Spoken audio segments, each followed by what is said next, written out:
Bom dia, meus queridos irmãos. Nós estamos aqui mais uma vez para estudar a revista Palavra e Vida. Hoje é o estudo de número 6, a lição 6. Quando a adversidade é a falta de reconhecimento. Estaremos enfocando nessa lição sobre o profeta Elias, tá? O profeta Elias que viveu lá no Reino do Norte, na época do rei Acabe e da rainha Jezabel. Nós vamos orar pedindo a Deus a orientação para a nossa aula e logo em seguida faremos a leitura no primeiro livro dos Reis, capítulo 19. Oremos, irmãos. Pai querido, nós nos colocamos nesse momento diante da Tua presença, Senhor. Te rogamos pela Tua bênção, pela Tua graça, Pai, que Tu possas tomar a minha boca, Senhor, o meu intelecto, Senhor, e me usar nessa manhã, Senhor Deus, nesse estudo que estarei trazendo, Senhor, para a nossa classe da Escola Bíblica Discipuladora. Meu Deus, toma-nos nas Tuas mãos, abençoa-nos, Senhor, faça-nos crescer na Tua graça, no Teu conhecimento.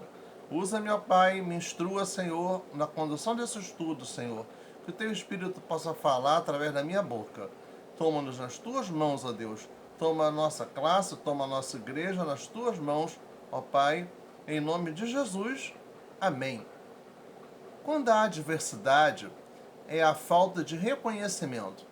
Todos nós gostamos de que as pessoas se lembrem daquilo que nós fazemos, né? Que nos elogie, que reconheça, que faça público o nosso valor.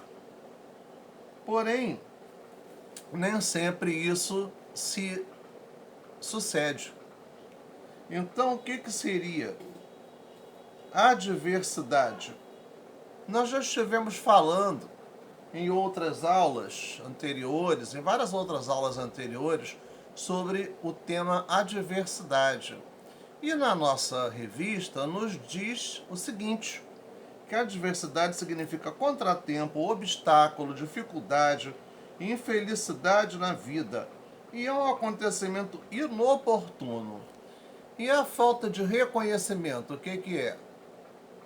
A falta de reconhecimento não deixa de ser uma coisa que a gente faz, um nosso valor que não é percebido, que não é destacado. Bem, e isso existe só no trabalho? Existe só na família? Não. Isso também existe na igreja. E é justamente aí que mora o perigo. Eis a questão que se torna mais complicada quando esse tipo de situação acontece dentro da igreja, né? E é uma coisa que precisa ser bem trabalhada, que precisa ser resolvida, que precisa ser contornada para que não se torne numa decepção, para que não tire a nossa vontade, o nosso gás, o nosso incentivo para fazer o serviço do Senhor. Vamos ler em 1 Reis, capítulo 19. Jezabel ameaça Elias. Né? Todos sabemos que Jezabel, uma mulher ímpia, uma mulher cruel, usada profundamente pelo inimigo para desviar o povo dos caminhos do Senhor, casou-se com o rei Acabe, que também já não era grande coisa, né? Já era também uma pessoa de um caráter duvidoso, né? E ela também. Então, um casal de infiéis, um casal de pessoas que viviam servindo a ídolos. Diz a palavra de Deus, no versículo 1. E Acabe fez saber a Jezabel tudo quanto Elias havia feito e como totalmente matara todos os profetas à espada.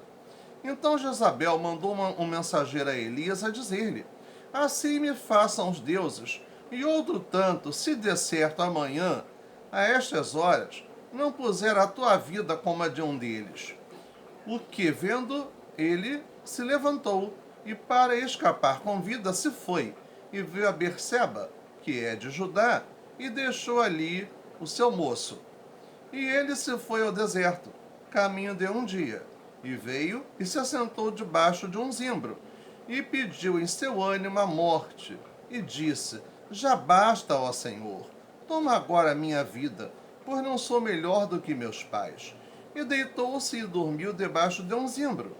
E eis que então um anjo o tocou e disse-lhe: Levanta-te, come. E olhou, e eis que à sua cabeceira estava um pão cozido sobre as brasas e uma botija de água. E comeu e bebeu e tornou-se a deitar-se. E o anjo do Senhor tomou segunda vez e o tocou e disse: Levanta-te e come, porque muito comprido te será o caminho. Versículo 8.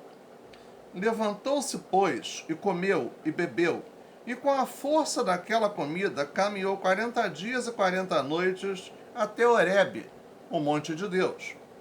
E ali entrou numa caverna e passou ali a noite. E eis que a palavra do Senhor veio a ele e lhe disse: Que fazes aqui, Elias? E ele disse: Tenho sido muito zeloso pelo Senhor, Deus dos exércitos, porque os filhos de Israel deixaram o teu concerto, derribaram os teus altares e mataram os teus profetas à espada. E só eu fiquei, e buscam a minha vida para me atirarem. E ele lhe disse: Sai para fora e põe-te neste monte perante a face do Senhor. E eis que passava o Senhor, como também um grande e forte vento, que fendia os montes e quebrava as penhas diante da face do Senhor. Porém o Senhor não estava no vento. E depois do vento, um terremoto. Também o Senhor não estava no terremoto. O Senhor não estava no terremoto. E depois do terremoto, um fogo. Porém também o Senhor não estava no fogo. E depois do fogo, uma voz mansa e delicada. E sucedeu que, ouvindo-a Elias, envolveu o seu rosto na sua capa e saiu para fora, e pôs-se à entrada da caverna. E eis que veio a ele uma voz que dizia: Que fazes aqui, Elias? E ele disse: Eu tenho sido em extremo zeloso pelo Senhor, Deus dos exércitos, porque os filhos de Israel deixaram o teu concerto, derribaram os teus altares e mataram os teus profetas à espada. E só eu fiquei, e buscam a minha vida para atirarem. E o Senhor lhe disse: Vai, volta pelo teu caminho para o deserto de Damasco, e vem e unja Azael, rei sobre a Síria. Também a Jeú, filho de Ninsi, ungirás, rei de Israel. E também a Eliseu, filho de Safate, de Abel-Meolá, ungirás profeta em teu lugar. E há de ser que o que escapar da espada de Azael, matá-lo-á Gel, e o que escapar da espada de Gel, matá-lo-á Eliseu. Também eu fiz ficar em Israel 7.000, todos os joelhos que se não dobraram a Baal, e toda a boca que o não beijou. Partiu, pois, Elias dali e achou-a a Eliseu, filho de Safate, que andava lavrando com 12 juntas de bois adiante dele, e ele estava com a 12ª. Elias passou por ele e lançou a sua capa sobre ele. Então deixou ele os bois e correu após Elias e disse: Deixa-me beijar a meu pai e a minha mãe, e então te seguirei. E ele lhe disse: Vai e volta, porque te tenho eu feito. Voltou, pois, de atrás dele e tomou uma junta de bois e os matou. E com os aparelhos dos bois cozeu as carnes e as deu ao povo, e comeram. Então se levantou e seguiu a Elias e o servia. Bem, o quadro do reino de Israel nesse período do reinado de Acabe, para lembrar, é o período do reino dividido, quando, após a morte de Salomão, o reino do norte, com sua capital em Samaria, ficou sendo o reino de Israel, e o reino do sul ficou sendo o reino de Judá. E uma característica desse reino do norte é que todos os seus reis foram infiéis a Deus. Todos eles serviram a outros deuses. E com o casamento de Jezabel com Acabe, o nível de idolatria em Israel tornou-se extremamente absurdo, porque todos eram praticamente obrigados a adorar a Baal e a Aserá, e com cultos totalmente pagãos, já que Jezabel era uma profetisa de Baal. Então a gente vê que esse falso deus cananeu da tempestade,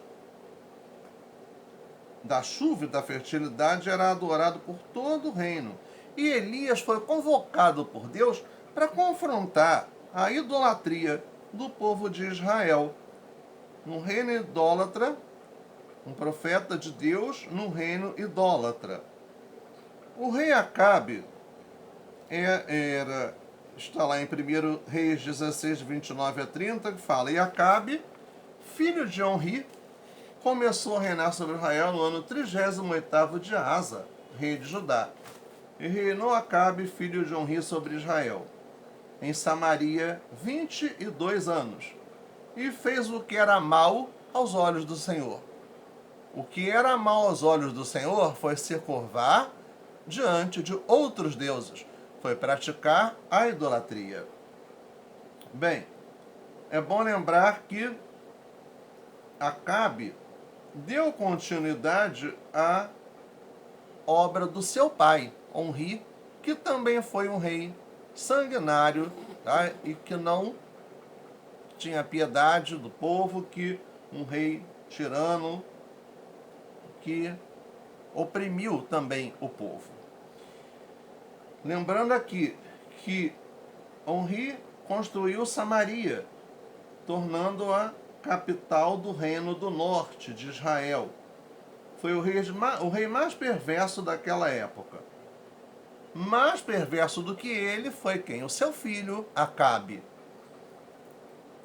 Bem, Acabe casou-se com Jezabel, uma princesa cananeia, sacerdotisa de Baal e de Aserá, e ela era a porta-voz do casal de deuses cananeus, Baal e Aserá, com práticas idólatras, inclusive de prostituição cultual. Está lá em Jeremias 2:20. E também em 1 Reis 18, versículo 19. Levantou altar a Baal na casa de Baal, que edificara em Samaria. Então Elias tinha na sua frente uma missão árdua, uma missão difícil, complicada. E muitas vezes, quando Deus confia nas nossas mãos uma responsabilidade desse tipo, nós questionamos, nós ficamos pensando, mas por que isso? Por que eu vou enfrentar tamanha adversidade? Por que tanto problema, né, para resolver? Então, nós não entendemos os propósitos de Deus em meio às adversidades da vida, aos problemas da vida. Bem, nós não temos capacidade nem conseguimos realizar nada por nossas forças. Mas se Deus nos convocou para realizar uma missão, não resta a menor dúvida de que Ele vai nos capacitar, de que o Espírito Santo estará à nossa frente, nos guiando, nos orientando, nos dando sabedoria para tomar as devidas decisões, para dizer as palavras certas na hora certa, e Ele nos dará capacidade de realizar. Não é uma capacidade nossa, não é um mérito nosso, é um mérito de Deus. Porque a Deus sempre toda a honra e toda a glória. Tá? Então vemos que Elias, estava ali com uma árdua missão. Ele foi ameaçado de morte. Então o que ele fez? Ele fugiu para o deserto. Ele fugiu para o deserto porque ele temeu pela sua vida, porque a Jezabel era uma mulher extremamente sanguinária e Acabe era totalmente direcionado por ela, ou seja, ele fazia tudo o que ela queria. No item 1, Deus não nos abandona.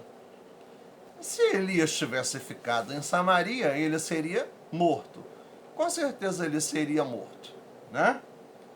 Mas ele foi um instrumento de Deus para aniquilar, porque ele foi um instrumento de Deus para aniquilar os profetas de Baal e de Aserá. Quem era Aserá? A outra falsa deusa, adorada em Israel naquele tempo. Foi jurado de morte pela princesa Jezabel, né? E, no caso já a rainha Jezabel, e ele, temendo por sua vida, fugiu para Berseba, que fica no extremo sul da região de Judá. Deixa ali o seu servo e vai para o deserto. E no deserto Deus fala com ele, como nós lemos agora no capítulo 19 do primeiro livro dos Reis. Deus fala com ele e deixa claro que dará a devida orientação, que lhe dará forças, que estará com ele em todo momento. Então Elias sentiu-se fracassado, solitário. Elias desejou a morte. Ele estava num período de grande estresse. Ele estava com medo, estressado, com depressão.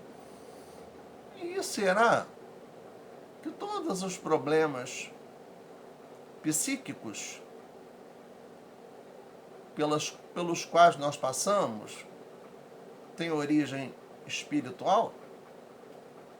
Pode ter, sim, mas nós não podemos levar somente para o lado espiritual, pensando que tudo é uma questão espiritual, ou seja, demonizando as doenças da mente, os problemas da mente, né? Porque tem atuação do inimigo? Tem, mas também tem coisas que fazem parte da natureza humana. E nós precisamos buscar orientação divina para poder fazer o devido tratamento, para poder tomar os remédios, fazer sessões com psicólogo, com psiquiatra e tratar os problemas, porque isso acontece com todos nós. Nós somos cobrados muito e a todo momento. Nós vivemos numa sociedade extremamente competitiva, que é tudo rápido. Então não é todo mundo que tem condição de suportar essas situações sem ter nenhuma consequência, sem passar por nenhum estresse.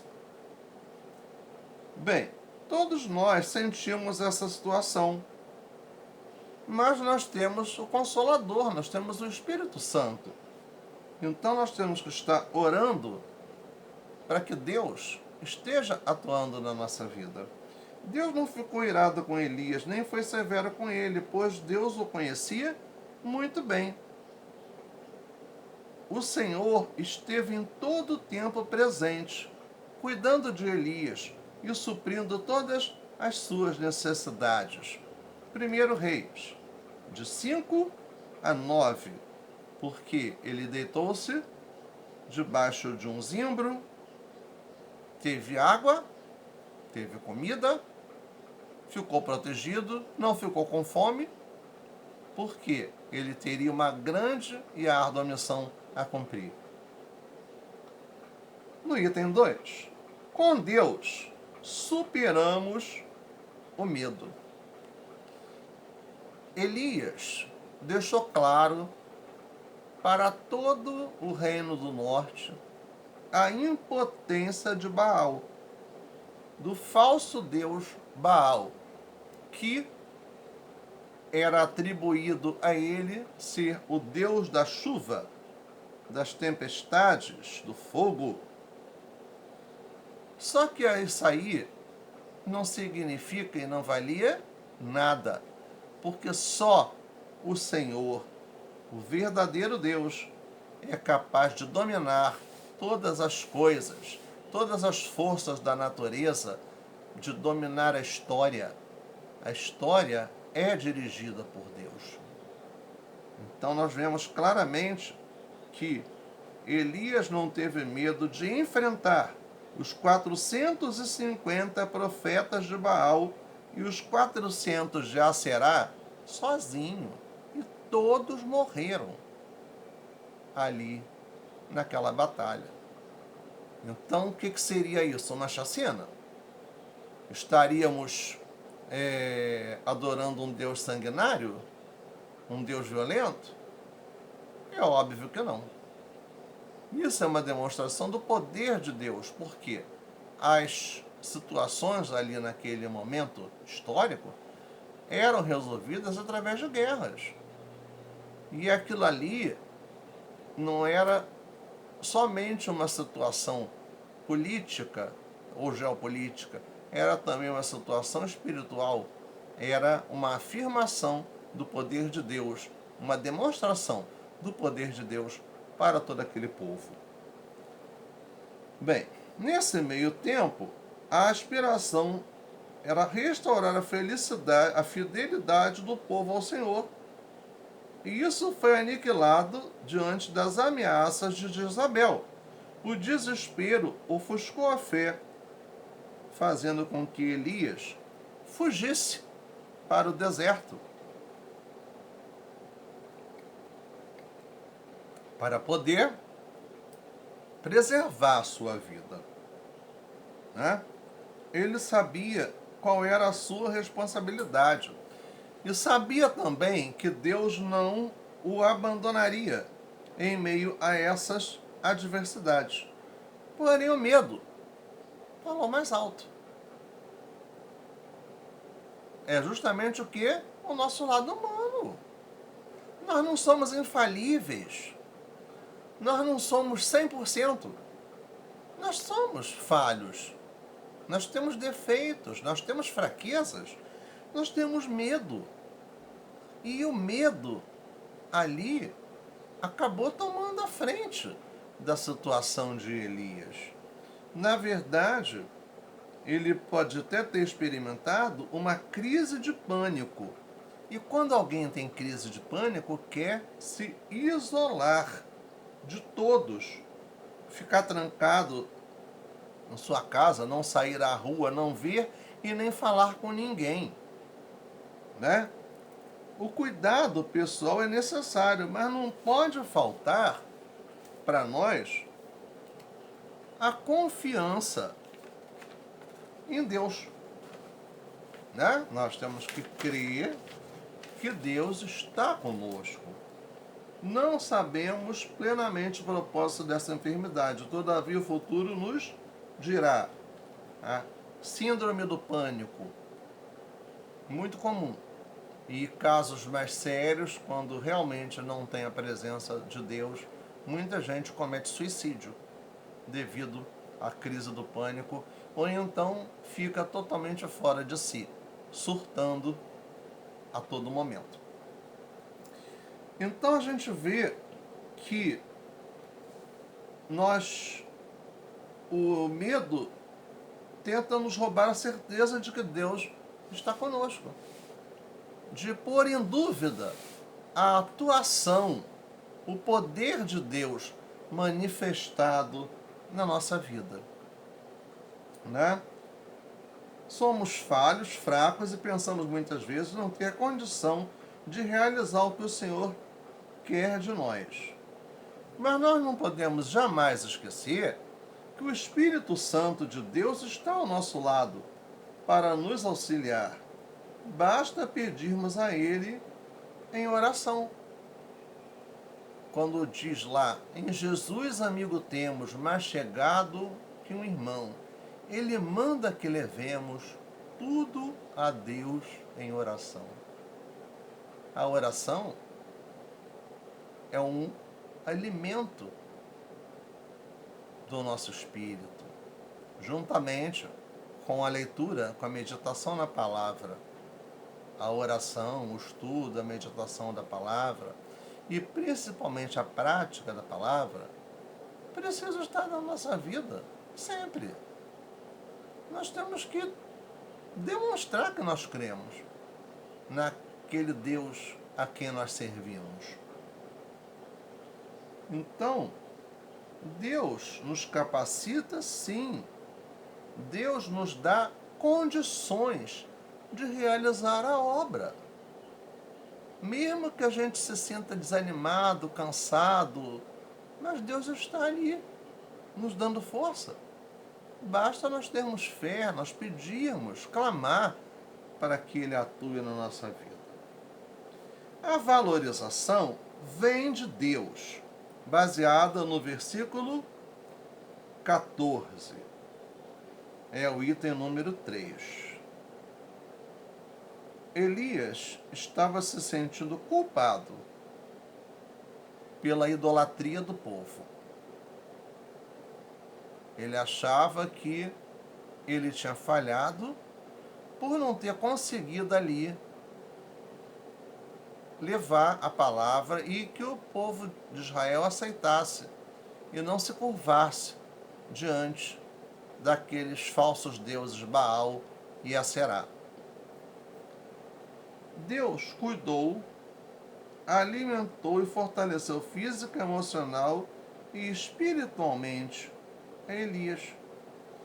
No entanto, Elias julgava que Deus o tinha abandonado. Ele estava sozinho naquela caverna, ele se isolou lá na caverna, fugindo das ameaças, com medo, com síndrome do pânico. Sim.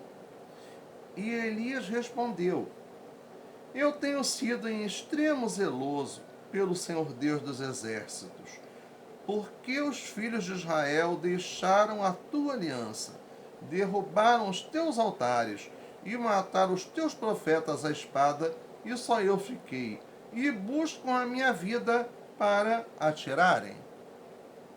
Ora, os filhos de Israel não estavam rejeitando a Elias, eles estavam rejeitando ao próprio Deus.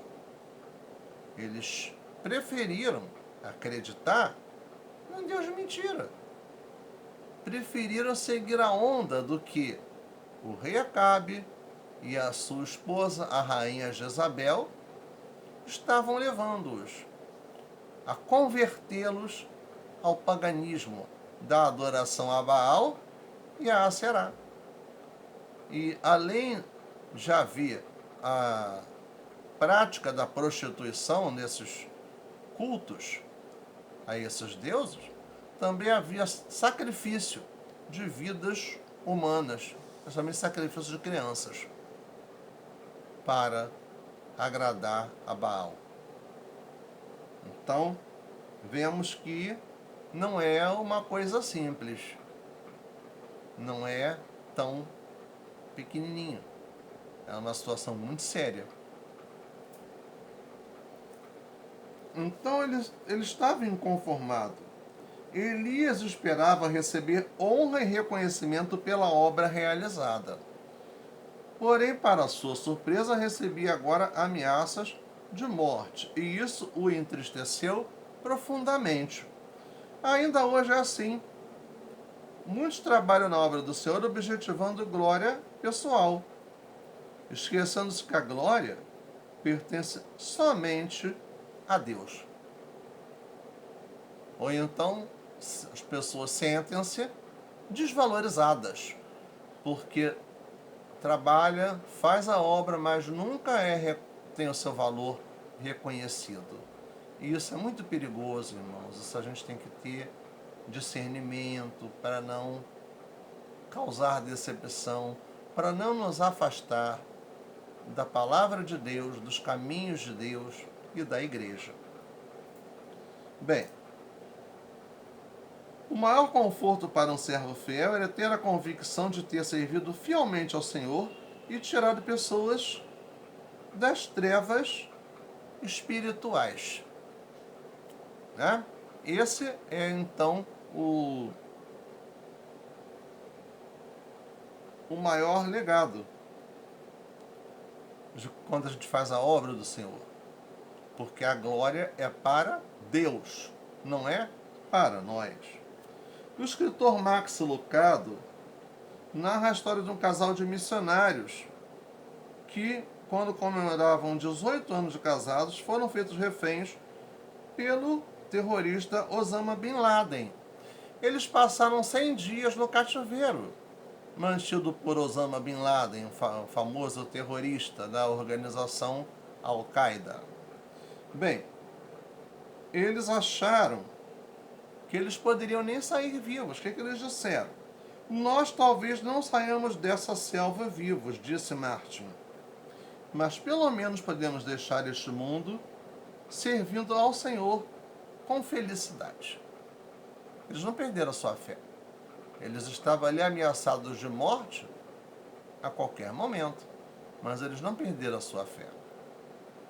A obra do Senhor é para ser feita com amor, sem esperar glórias ou conforto.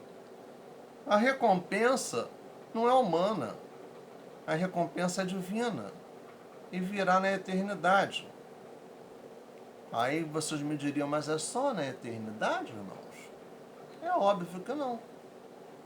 Porque quantas vezes Deus honra a nossa fidelidade quando abre portas, quando nos ministra a cura de enfermidades nas nossas vidas, dentre os nossos familiares, os nossos amigos, nos dá oportunidades de testemunhar a fé que nós professamos, né?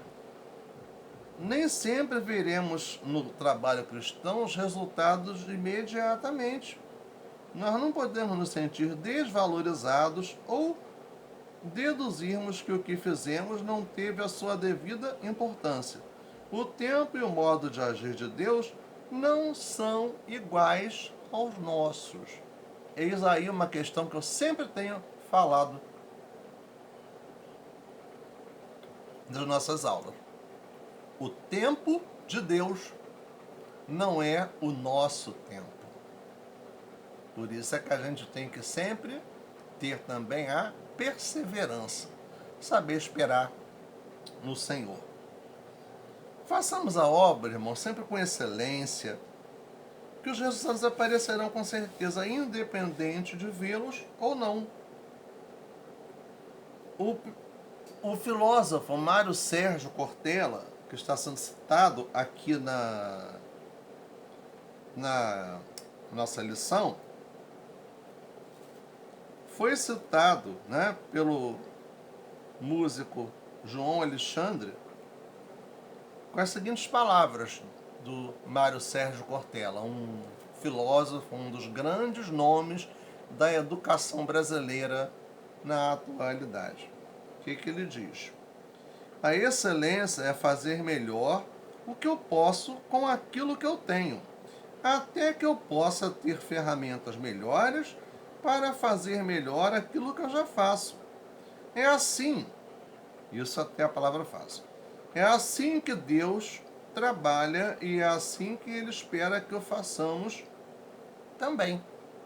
Isso já é o texto da lição.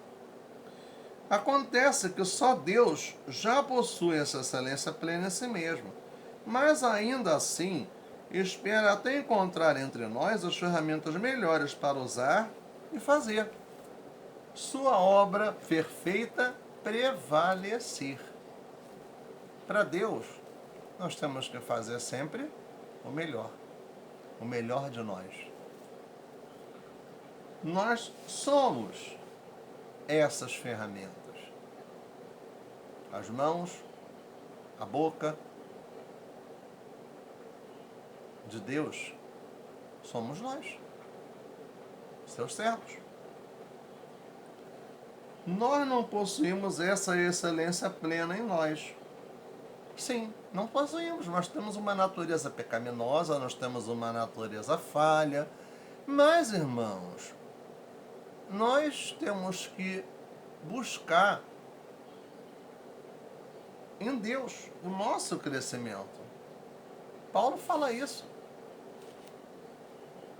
Né? Buscarmos o prêmio da soberana vocação em Cristo Jesus.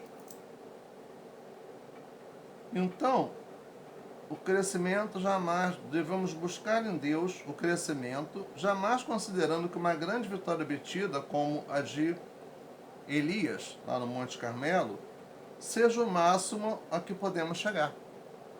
E, portanto, devemos parar por aí ou já nos darmos por satisfeitos e exigir reconhecimento como se fosse o fim da carreira. O fim da carreira do cristão na Terra termina quando? Quando a gente morre. Porque sabemos que vamos para um outro patamar para estar na eternidade, né? Mas enquanto estamos vivos, nós temos que trabalhar. A gente pode até estar cansado, dar um tempinho, né? Dar uma parada.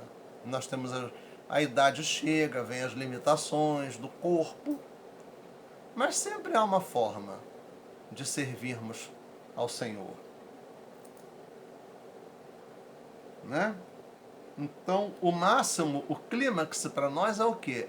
É lá na glória, não é aqui na terra.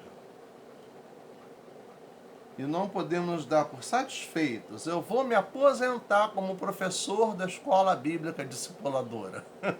A Jália já tem falado isso, que tem muitos anos que ela está dando aula na escola bíblica discipuladora. Né? Mas quem é que quer que ela se aposente? Acredito que nem ela. Muito menos a nossa classe. Né? Vemos aí o seguinte: Elias havia sido uma ferramenta de excelência nas mãos do Senhor. Mas não era o fim. Ainda não chegara o tempo de ser premiado ou reconhecido. Deus ainda tinha grandes planos para o seu servo Elias, e a hora havia chegado.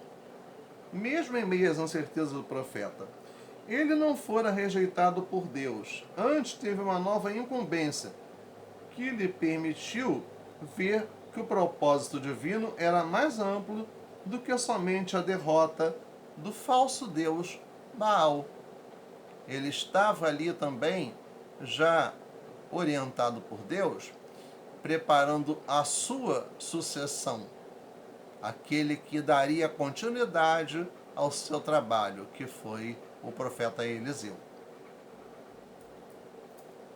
Então nós vemos que os desafios desse tempo são grandes, como no tempo de Elias. A humanidade está distante de Deus, fazendo coisas que o desagradam, e o desagradam muito.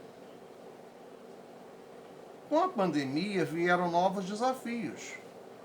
O desemprego, a crise social e econômica, com o desemprego em larga escala, o aumento da violência, principalmente a violência doméstica, porque as pessoas todas dentro de casa passam a conviver mais diretamente.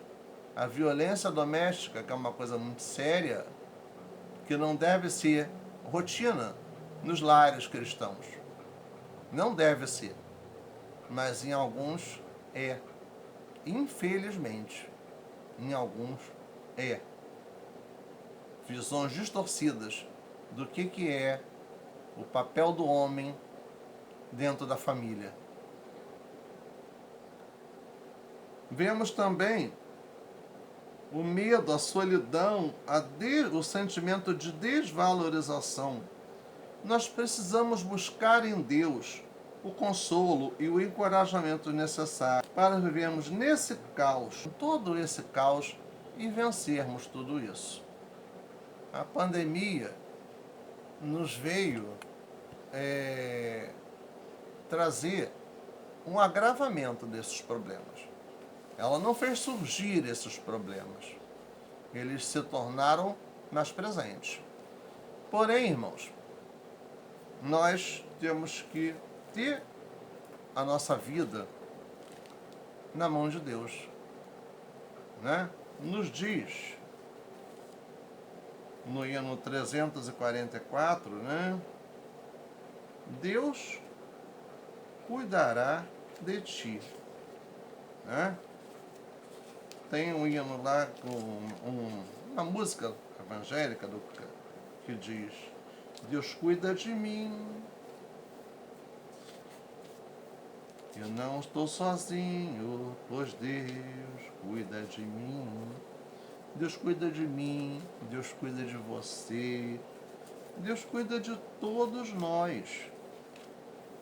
O que Deus quer da gente? Quer a nossa fé.